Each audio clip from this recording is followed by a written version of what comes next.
Mummy બોલ, તારો phone હતો ને? હા મારા દીકરા, હા નીકળી કે નહીં? તું તો આવવાના છો કે નહીં? હા હા આવવાનું જોઈ ના, કઈ પૂછવાની વસ્તુ છે? અમે તો આવી નહીં તો અમારી બધી મારી નણંદો અહીંયા પડશે. તાર મારે એનું કરવું પડે, તને ખબર જ છે ને વળી.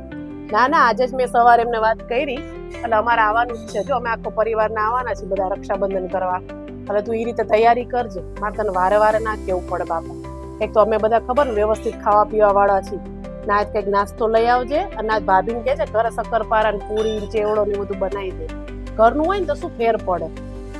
હા હા સાચી વાત હો મારા દીકરા. હા અને હા અમને ખબર છે ને ખાવા પીવા વ્યવસ્થિત જોવસ. હવે તું ઘરે બધું શાક ભાખરી ને બધું બનાવડાવજે તો, અને છોકરાઓનું અલગ બનાવડાવજે. અને દૂધ બૂધ વ્યવસ્થિત લેજે, કેમ કે મારા છોકરાને તો છે ને મગ ભરી ભરીને બોનવીટા ને બધું ના હોય લઈ આવજે, પીવા જોઈએ છે. શું છોકરા મોટા થઈ ગયા ને.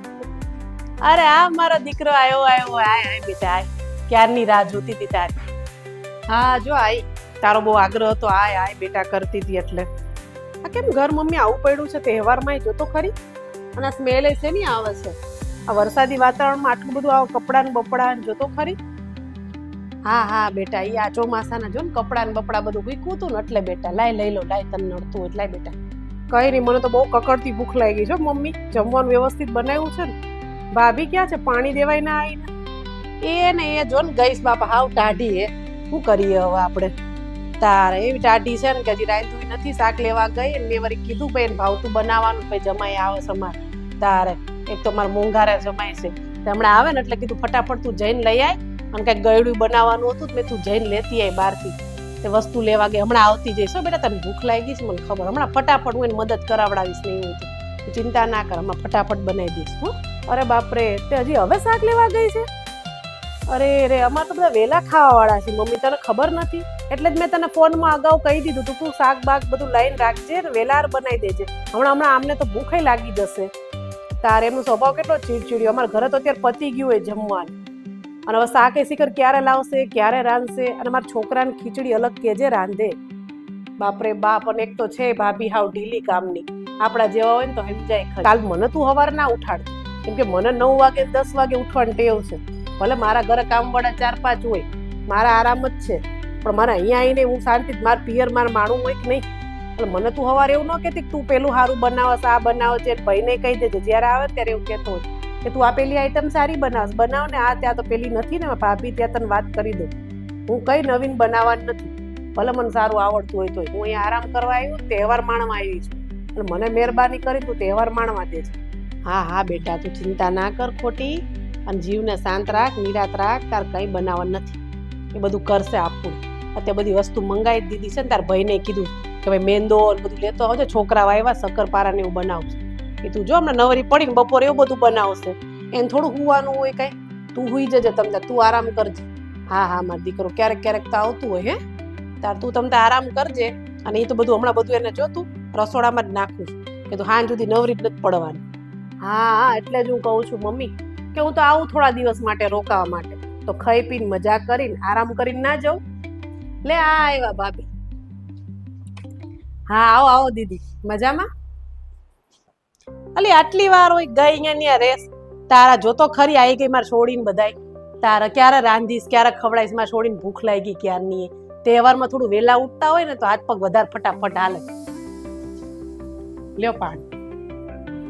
હજી મમ્મીને કહેતી હતી કે કેમ ભાભી દેખાતા નથી, પાણી દેવાય ન આવ્યું.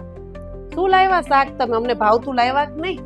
મમ્મીને હજી મેં કીધું જ કે ભાઈ આમને અમારે ગમતું હોય ને, કે ભાવતું હોય ને એવું બનાવજો, નકર અમારે તો મોઢું ચડી જશે બાપા.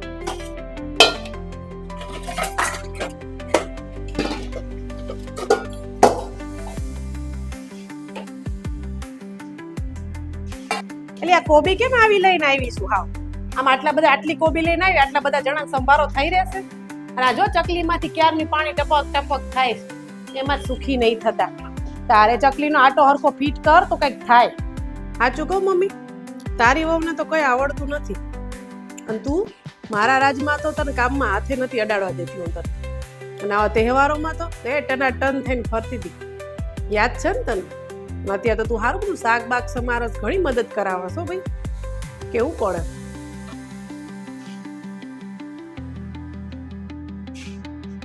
શું કરીએ બેટા, તારા રહેતા તો ક્યારેય કામ નથી કર્યું, પણ હવે આ ટાંગા ગયા છે ને હવે એકડેથી એકડો કૂટવો પડે છે. તારા બધું જો બધું કરાવવું પડે, શું કરીએ હવે? એટલે જ કહું છું કે વહુ ઈ વહુ અને દીકરી દીકરી, જમીન આસમાનનો ફરક પડી જાય. મમ્મી એક વાત પૂછું? હા બોલ. દીકરી તહેવાર કરવા આવે તો તમે એની નાની નાની સુખ સુવિધાનું ધ્યાન રાખો છો, એને આરામ કરાવો છો. તો આ વહુનો પણ તહેવાર છે. હું પણ મારા પિયર જવા માંગતી હતી, તો મને ખબર પડી ને કે મારા નણંદબા આવે છે તો હું ના ગઈ, કેમ કે મારી ફરજ પહેલા હતી. અને તમે તો પણ ખુશ તો નથી જ, તો પણ તમે આવું કડવા શબ્દો કાઢો જ છો. ચલો એ નવા છે, એ મારી જોડે એટલું બધું રહેલા નથી, ના ખબર હોય. તમને તો ખબર છે ને કે હું કેવું કામ કરું છું, શું કરું છું, શું નથી કરતી. અને આજે તમે આ તહેવારના દિવસે તમે આટલું બધું મને બોલો છો. દીકરીના વરને શું ભાવે છે ને એનું ધ્યાન રાખવામાં આવે છે, પણ વહુના મનમાં શું ચાલે છે કે વહુને શું ભાવે છે એનું ધ્યાન કોણ રાખશે? ભાભી, તમે મારી વાતનો ખોટો અર્થ કાઢો છો, એટલે થોડું બોલવામાં તમે ધ્યાન રાખો. ના નણંદબા, હું વાતનો ખોટો અર્થ નથી કાઢતી, પણ એક વાત સમજાવું છું કે જે દીકરી તહેવારમાં એની સાસુને નણંદને રાખતા નથી આવડતું, અને એ દીકરી પિયરમાં આવીને એની મમ્મીને શીખવાડે છે કે વહુને કેમ રાખવી જોઈએ અને વહુને શું કરવું જોઈએ. તહેવાર દીકરીનો હોય કે વહુનો, પણ ઘર ત્યારે જ ખુશ રહે છે જ્યારે ઘરની વહુને કે ઘરની સ્ત્રીને નોકરાણી નહીં પણ સભ્ય માનવામાં આવે. રાધે રાધે.